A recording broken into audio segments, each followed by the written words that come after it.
Hello, this is Micah Uetricht from Jacobin magazine. I'm here in Washington, D.C. after today's Women's March, and I'm joined by Kate Aronoff, who is a staff writer for In These Times magazine, as well as a regular contributor to Jacobin. Hi, Kate. How are you? I'm doing well. So you were out there today for this rally. I mean, rally feels like the wrong word. I mean, it's the largest thing I ever been a part of. I think there were estimates of over 1 million people who were out in Washington, D.C. 1.2, 1.3? And just in D.C. I mean, 750,000 people estimates in LA, 250,000 in Chicago. I think more numbers are probably coming in. We may have a better count tomorrow, but yeah, huge numbers. Huge. It's tremendous. Yeah. The best numbers. You dredged up something about Idaho. There was like a larger march in Idaho. Yeah. I mean, I don't know how big marches are in Idaho, but there was, looked to be several thousand people. I don't know if it was Boise or not. That's the wrong state. In Boise, Idaho. You got it. Yeah? Yes. Okay, great. I got it. My Midwest geography is stronger than I thought. So it played well in Peoria is the point, is that it's a widespread phenomenon around the country. Yeah. And I met people out there today who were, clearly, either they explicitly told me or I just sort of surmised that this is their first protest. They'd never done anything like this before. I mean, I met people who drove extremely far away across from the country. Upper Peninsula, Michigan, all kinds of far-flung places. There's an Alaska. There's a picture this morning, I think, on Twitter of an Alaska Airlines flight coming in from Anchorage, maybe, full of people going to the Women's March. Wow, that's incredible. Yeah. That seems to indicate that there is this sort of unprecedented feeling of people feeling really sort of deeply compelled to come here to do, because people are so disgusted at the obviously troglodytic nature of the Trump administration. And I saw folks who were, as we said, people who were their first protest, but entire families. And because it was a Women's March, lots of grandmothers and mothers and children who had felt this is something they needed to do as a family. So just sort of a level of being feeling compelled to come and to participate in this that's not like anything I've ever seen. Yeah, and it's even more dramatic in relief to what happened yesterday. I mean, the subway yesterday morning was not empty, but certainly not. I mean, I waited for 3 trains before I could get on the metro to get to where we were watching, where we were joining things. And so, it's just the numbers were far outflanked the inauguration, which was one of the smaller inaugurations, I think, in our lifetimes. Yeah. And you were saying that for folks who weren't there to get a sense of it, you were in a holding area for a holding area? Yeah. For a holding area? Yeah, so I got there probably around 11:30 or noon, and so we were several blocks away, walked over with, a couple thousand people, and then got to an area right sort of up against the National Mall, and then waited there for 2 or 3 hours. And we were far enough back where they had speakers set up in front of us, and I think a jumbotron or something. We couldn't see anything, couldn't hear anything, and that's not kind of a mark. That's more of an endorsement of how powerful this march was than technical difficulties. It was just more people, I think, than anyone expected. At one point I was standing at the Washington Monument and I just sort of did a 360 view around the place, and there were people everywhere I looked, like marching in over here, over there, and it was the whole space is filled. At one point I just lost track of the march. I was standing in a field, in the field between the White House and the Washington Monument, and there were people everywhere, but I didn't know where the actual march was taking place, because you couldn't tell them apart. And there was thousands and thousands of people as far as the eye could see. And I never got up to the stage, so I have no clue what went on, what was sort of the official statements that were being made from the front. And I think that was probably true of almost everyone who came. Yeah. There's probably a small number of people who could actually hear what was said. Yeah, I have no idea. I looked up when I got home, but when I was there, no idea. mean, my impression of a lot of the messaging of the march, just at the sort of rank and file march goer level, was that it was sort of a lot of pining for Hillary Clinton's presidency, association of her with feminism in a lot of cases, which is of course true before the election day itself. But yeah, a lot of sort of pining for her, a lot of Hillary Clinton T-shirts. Well, of the folks who came to the march, I mean, I think the framing, by march organizers, to their credit, was not framed at all around Hillary Clinton. But among people who came, saw many like Hillary buttons and shirts and like nasty women T-shirts. Yeah. What was sort of interesting is that there was like a ton of versions of the sign that said "I'm with her," and then it had arrows pointing in all different directions, which is sort of use of Hillary Clinton's rhetoric, obviously, but to make it say "I'm with women" or the nasty woman thing. It's like which is a nasty woman is a good feminist, basically, is the way it's described. And it's amazing just to see feminism be so mainstream. I mean, this was a pretty explicitly feminist march, and there was this like set of principles that march organizers sort of arrived at, which is fairly radical for considering what it was. I think not everyone who came to the march obviously like read through every one of the principles and checked through like, yes, I endorse Black Lives Matter, yes, I endorse all these things. Like, yeah, there's diversity in terms of who people's sort of ideologies and what politics are coming into it with. But I think there was a real effort to push the conversation a bit on the march organizers' part. It's interesting to think about what this will mean for feminist organizing under a Trump administration. I mean, of course, I understood that people were angry, women were angry specifically, and feminists generally were angry with Trump for his, he's admitted to committing sexual assault, is disgusting with talking about women. But it's one thing to know that on an intellectual level, and it's another thing to go to this march and see 1 million people around you who have never done this before, who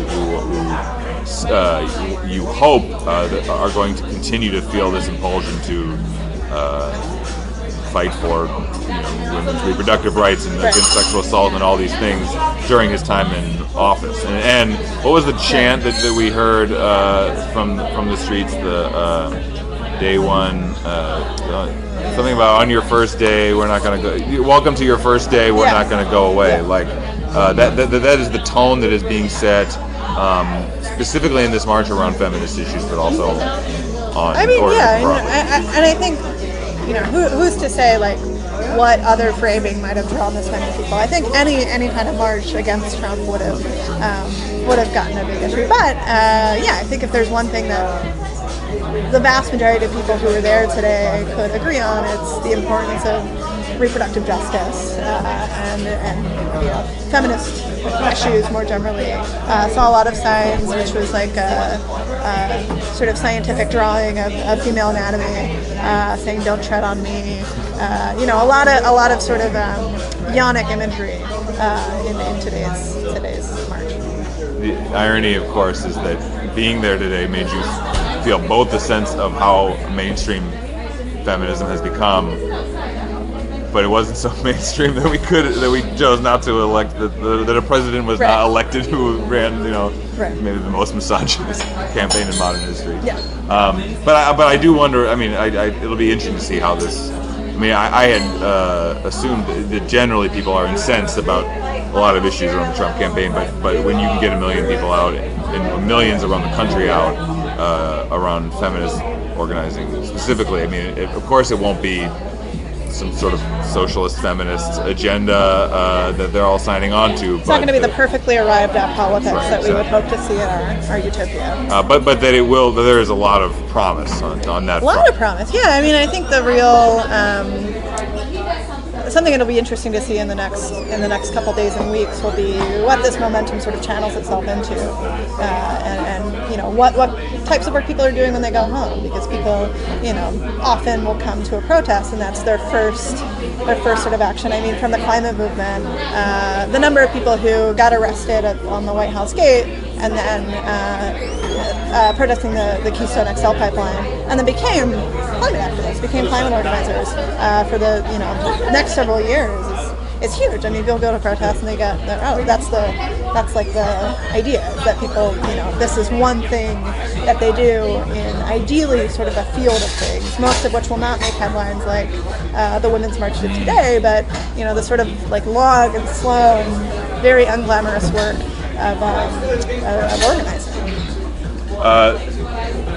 The one thing that really did concern me while we were there, or a thing that concerned me while I was there, was the really widespread reference to Russia and to Putin and photoshopped photo things of Putin and Trump and embracing or whatever. There was someone spent a lot of money, I don't know who it was, on some very high quality screen printed posters that had like the White House and it was like the red and yellow and there was a huge hammer and sickle over it. No, if only, right?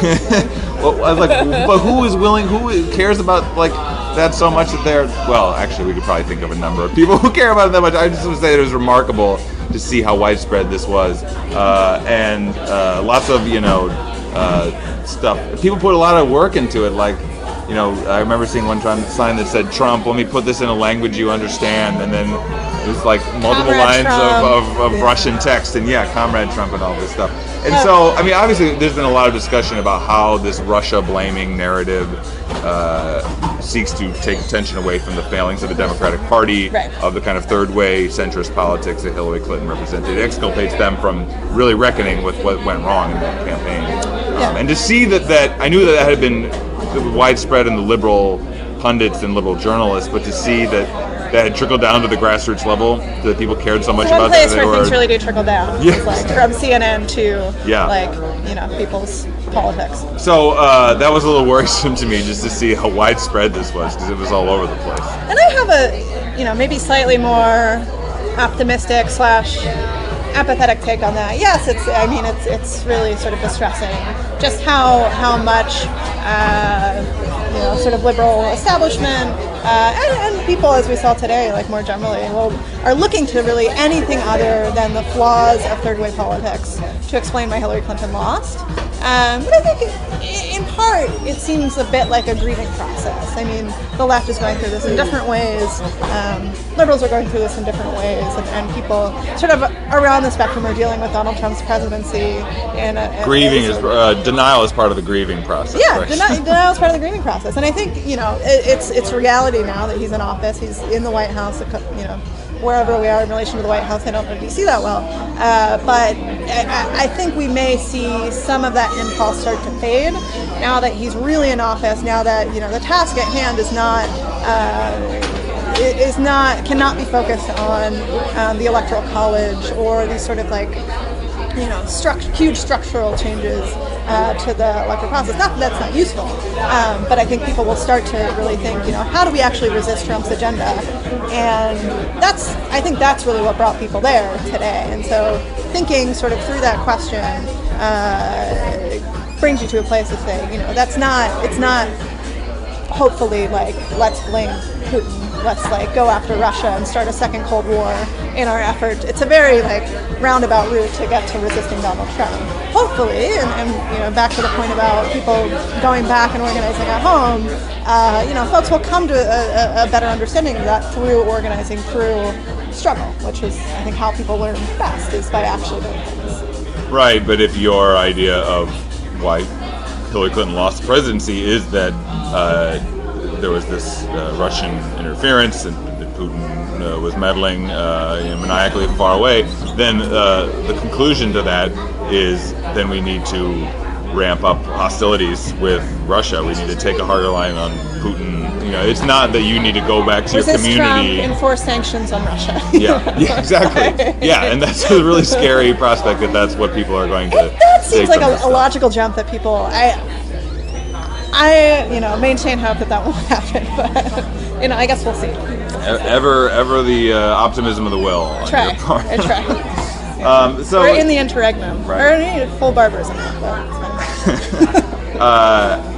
I ran into a lot of people on the street. I mean, obviously, in any inauguration, you see both people on both sides, I guess, multiple sides. But you see the people who are there for the person getting inaugurated, is my point. There were lots of Trump people all over the place wearing "Make America Great Again" hats. Yeah.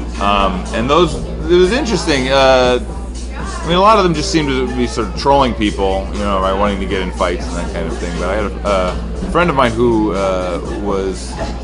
suddenly found himself talking to a bunch of Trump supporters, Miles Camp Lassen, who started chatting him up, and they wanted to just pick a fight with him. But then he sort of said, "Oh, well, what didn't you like about Hillary? She's corrupt, whatever." And then, "Oh, well, what did you think about Bernie Sanders?" I'm like, "Oh," and these are guys who are like wearing the "Make America Great Again" hats. They got like the Trump lanyard and the emblazoned shirt. Trump to the hilt, and they're like, "Oh, Bernie was good. I like Bernie." And he's like, "Oh, well, do you think you would have voted for Bernie?" And he's like, "Yeah, I probably would have voted for Bernie." He peers out from under his "Making America Great Again" hat. "Yeah, I would have voted for Bernie." And then he asked if he thought Bernie would have won. He said, "Yeah, I think he probably would have won." I think that the kind of people who spend a lot of time on the internet left, reading all the time and all that, we think, and certainly the poll numbers showed that there weren't a ton of people who were planning to vote for Bernie and then ended up voting for Trump. But certainly anecdotally, I've run into quite a few people who it seemed clear that what they wanted was not the kind of business as usual. What they wanted was someone to sort of shake things up, right. And in their minds that Bernie and Trump both represented that, and obviously and Clinton different, did not, different paths toward a kind of different paths of a kind of anti-establishment politics. Yeah, I mean, I had a similar experience. I was outside of Scott Pruitt's confirmation hearing to become EPA administrator, and there was this, about 15 coal miners in hard hats and uniforms and all that, who had been bussed up by Murray Energy, one of the country's biggest coal companies, and I talked to them. And they were all Trump supporters. I mean, I asked this guy if he voted for Trump, and he took off his hard hat and showed me his Trump sticker. I was very proud. And so we got to talking, and was asking them about the election, and they said, well, in the election, the choice was I could either vote for Donald Trump and help my job, or I can vote for Hillary Clinton and have my job killed. So that was, how they sort of saw it, and I asked them about Bernie, and they said, well, I liked Bernie. He was a good dude. He wanted to change things. That was the big. It seemed to be the real motivating factor. Is that the last 8 years, Clinton's candidacy didn't represent anything new, and they wanted something new, and he was that. Yeah, and I think something like these guys were from West Virginia and Ohio, and which of course went for Bernie in the Democratic primary. Astounded, but I mean by something like 94%. Maybe that's wrong, but it's some huge amount of margin of victory. So we're hearing from the rank and file level that Bernie would have won. Yeah, definitive proof. I mean, overall, the fact that there were this many people out in the streets, that as we said earlier, that their gut level compulsion was to go out into the streets, whether it was in DC or anywhere else, right, is a good thing, and there's certainly much that can be based, much hope that can be drawn from that. Yeah, I mean, to sort of interject there, I mean, it's also, the story about protests is often told, especially these sort of big moments, is that they come out of nowhere, is that people are angry about, some causal factor or another, and they didn't. I mean, this didn't come out of nowhere. This came from, a 5-year sort of resurgence of social movements that we've seen from Occupy Wall Street to the Movement for Black Lives, what's happening in Standing Rock, and it's really normalizing kind of protest. And that's people's first instinct, is to go out into the street. Maybe not first instinct, but that they're amenable to that. So if there's a call put out, that people will go. It's incredible. I mean, that's incredible, and that's a real testament, I think, to this rising we've seen. And to get back to Bernie, as we always try to do, 12 million people voted for a Democratic Socialist. I mean, the left is actually in many ways stronger than it has been in a very long time. Well, and then also last night, like, not that this necessarily indicates that anything about the overall health of the radical left, but last night we had an event with Jacobin and Verso Books and Haymarket Books hosted that had Naomi Klein and Keeanga Yamada Taylor, Jeremy Scahill, and a number of other speakers, putting forward a very explicitly anti-capitalist, socialist analysis. And it was packed. There were almost 1,000 people there. At one point, I walked outside into the alley where people were lined up, and there were scalpers scalping free tickets for a socialist event. Ticket, 38 tickets. Like this is a very good sign that we have scalpers for socialist events. This may be historically unprecedented, at least in the last half century in this country. Right. So there is clearly a rising radical left, and sort of once again we are faced with the choice of socialism or barbarism here. There we are. Day one, Trump administration. Clearly, it's still a choice. All right. Well, thank you, Kate. Kate, once again, is a staff writer for In These Times magazine, covers American politics and the environment. And thanks for tuning in from this coffee shop. People will either love it, they'll either love the realness that we're bringing them right now, it's very earnest, or they will be very annoyed with it. So the viewers will decide. Yeah, that's true. Democratic. All right. Thanks, Kate. Yeah. It's like geladas.